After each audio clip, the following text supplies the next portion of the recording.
Orang Jawa itu adalah orang yang masih memegang teguh budayanya.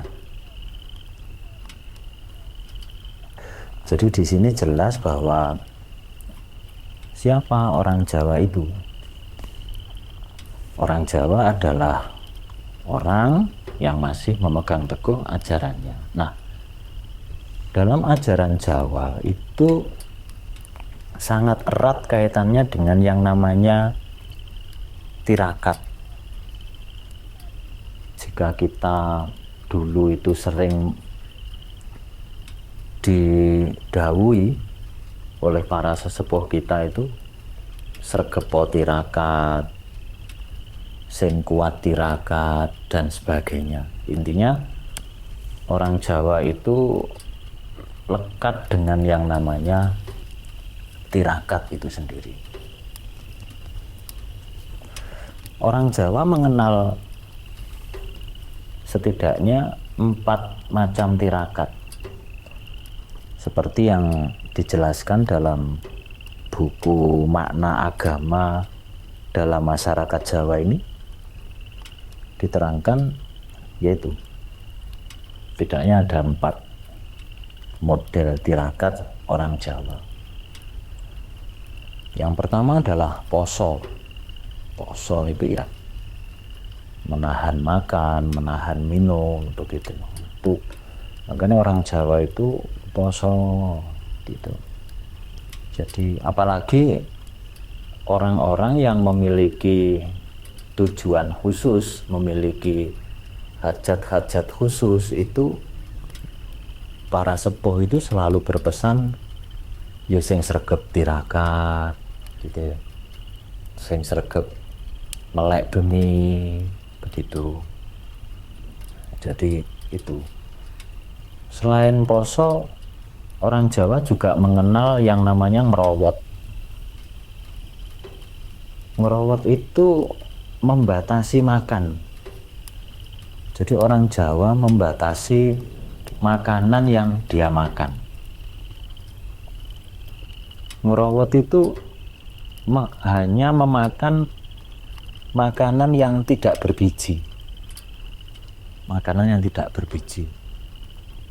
Contohnya jagung, padi, kacang gitu, dele gitu. Jadi orang yang puasa ngerowot itu menghindari makan makanan itu. Orang Jawa juga mengenal tirakat, mungkin lebih kerennya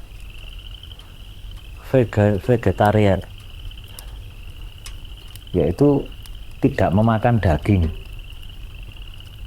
Jadi segala jenis daging itu dihindari. Orang Jawa juga mengenal muteh. Muteh itu puasa, tapi hanya makan nasi saja, tanpa lauk dan sayur. Biasanya muteh ini ditutup dengan upacara pati geni gitu. Ya namanya keyakinan atau ya budaya begitu ya.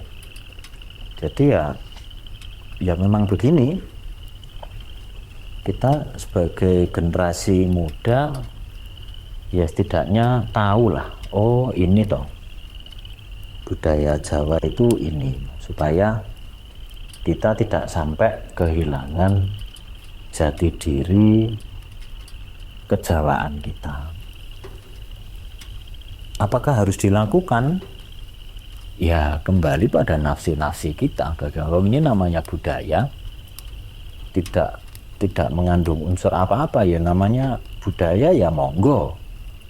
Mau melakukan ya monggo. Misalnya aku itu tidak begitu cocok ya silahkan. Kita ini hanya membahas budaya Jawa saja yang berdasarkan pada buku ini. Kita tidak membawa pemikiran harus begini, tidak.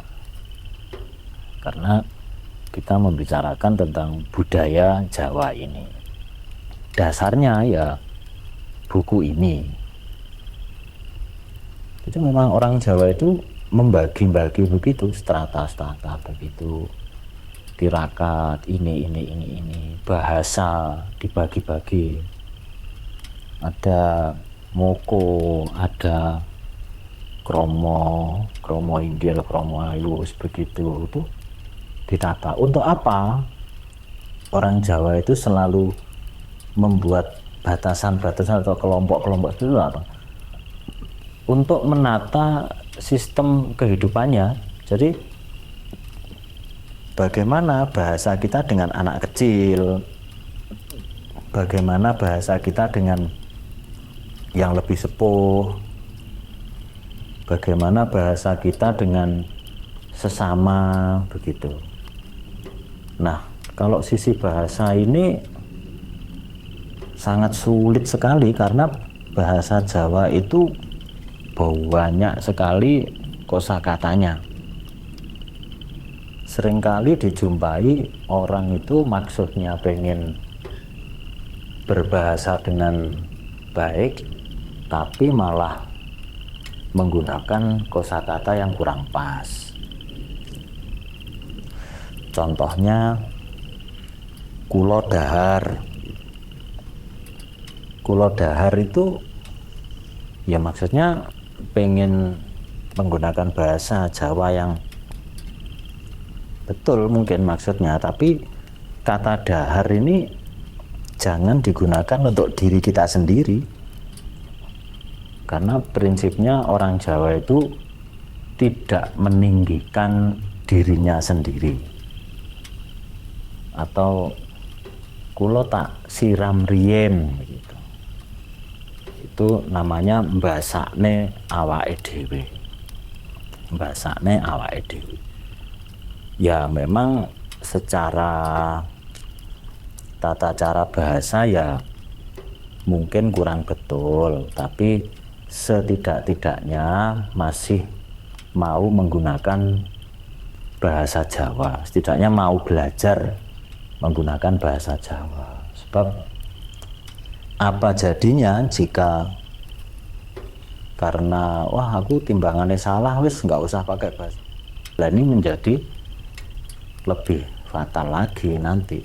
Ya wis, sebisa kita, semampu kita, kita belajar untuk nguri-uri budaya Jawa kita ini.